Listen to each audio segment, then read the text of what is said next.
of the second speaker or second personality who had a great impact on my life, and that was Dr. Israr Ahmed. Dr. Israr Ahmed, may Allah grant him Jannah, he was one of the best Urdu-speaking orators in the world that I know of. So I traveled all the way to Pakistan in 1991 to meet Dr. Israr Ahmed. He was a medical doctor. He wasn't trained in any Islamic institute or Islamic university. He was a medical doctor inspired by Maududi, Jamaat Islami, went to Tabligh Jamaat, they started his own organization, Tanzimul Islam. I went to Lahore to meet him. And I was shocked at his simplicity. The command that he has over the Quran. He also speaks in English, but mainly in Urdu. And I was impressed by it. So I purchased all his video cassettes and added to the video cassette library. And to cut the story short,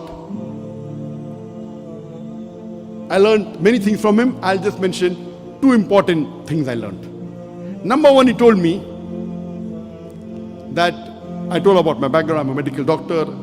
I've just passed. And in 1991, I finished my medical studies and I was doing my internship when we started the organization. In 1991, in 1990, I finished my medical studies. For 1 year, there was internship. And during internship, I had more time, so we started the organization. So I told him, I've just finished my medical studies. I would like to become a surgeon, do my MS, and I'm interested in Dawah. So he told me, son, you have to choose between the two. Either you choose your medical practice or Dawah. I, being a medical doctor, I practiced for 7 years and tried to do both. I could not. If you want to specialize, choose between the two one thing. Then, after his guidance, I chose to become a Dai. The second thing I learned from him was, he told me that if you want to become a Dai, see to it that you make your personal needs the minimum. I said, why? He said, if you make your personal need the minimum with the least amount of monthly requirement, you can speak the truth more easily. You won't have to depend on anyone. You won't have to depend on please someone who's paying your salary. See to it that your needs are the least. And I saw that he had such a big institution, but what a simple man, Dr. Israr Ahmed. May Allah grant him Jannah. And this thing, that not to spend excessively, was one of the cornerstone of my success.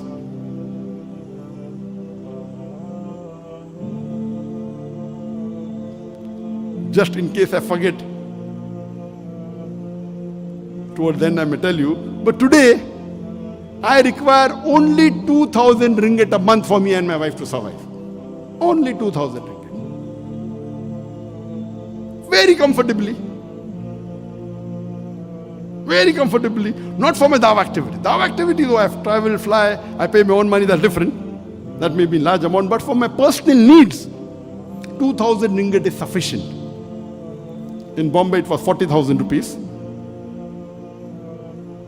Here it is 2,000 ringgit, sufficient. Inshallah, time permits, I'll come to it later on. So these two things I learned from Sheikh Ahmed Didan. And when I came back, I told my parents, initially when we started the organization, Islam Research Foundation, I told my parents I will only be giving 2 hours a week.